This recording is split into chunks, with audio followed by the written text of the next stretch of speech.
आणि आता बातमी आहे झी 24 तासच्या इम्पॅक्टची।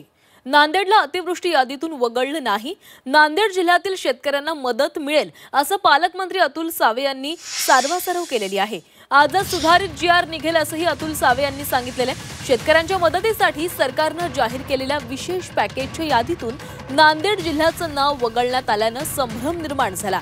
याबाबत झी 24 तासनं बातमी दाखवल्यानंतर पालकमंत्री अतुल सावे यांनी स्पष्टीकरण दिलेलं आहे। दरम्यान याबाबत अतुल सावेंसोबत बातचीत केलेली आहे आमचे प्रतिनिधी विशाल करोळे यांनी। नांदेड जिल्ह्यात 6.5 लाख हेक्टरवर अतिवृष्टीमुळे आणि पुरामुळे नुकसान झालेलं आहे। मात्र राज्य सरकारने जो जीआर काढलेला आहे मदतीचा, त्यात नांदेड जिल्हा वगळण्यात आलेला आहे। त्याला कुठली मदत केली नसल्याचं दिसतंय। पालकमंत्री नांदेडचे अतुल सावे आपल्या सोबत आहेत। सर, नक्की काय झालंय? नांदेडला वगळलंय असं काही नाही आहे। आपला याच्यामध्ये अगोदर ऑलरेडी सरकारने पहिल्या टप्प्यामध्ये 553 कोटी रुपये नांदेड जिल्ह्यासाठी दिलेले आहे आणि आताही याच्यामध्ये कारण आमची ऑलरेडी चर्चा झाली आहे, आजच्या जीआरमध्ये त्यांचं ते नांदेडला त्याच्यात इन्क्लूड केलं जाईल। हे कसं झालं, 2 टप्प्यातले पैसे होते।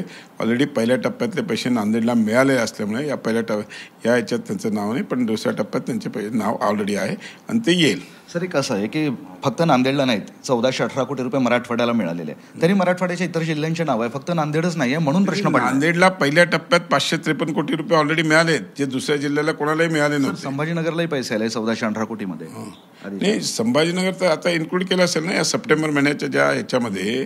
नांदेडला ऑलरेडी ऑगस्ट महिन्याच्या अतिवृष्टीमुळे 553 कोटी रुपये ऑलरेडी दिलेले आहेत आणि बाकीही पैसे नांदेडला मिळणार आहेत। आजचा जो जीआर निघेल त्याच्यात येतील। म्हणजे आज सुधारित जीआर काढण्यात येणार आहे 100%। हे होते मंत्री अतुल सावे आणि ते सांगतायत नांदेडला वगळलं नाही, सुधारित जीआर याबाबत लवकरच निघणार आहे आणि आजच तो जीआर निघणार, नांदेडला मदत मिळेल असं ते स्पष्टपणे सांगतायत।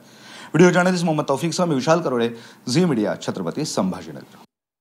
तर शेतकऱ्यांच्या मदतीसाठी सरकारने पॅकेज जाहीर केलेलं होतं। या पॅकेजमधून नांदेडचं नाव वगळण्यात आलेलं होतं। मात्र झी 24 तासनं ही बातमी दाखवताच त्यावर अतुल सावे यांनी स्पष्टीकरण दिलेलं आहे। नांदेड जिल्ह्याला मदत मिळेल असं त्यांनी आश्वासन दिलंय।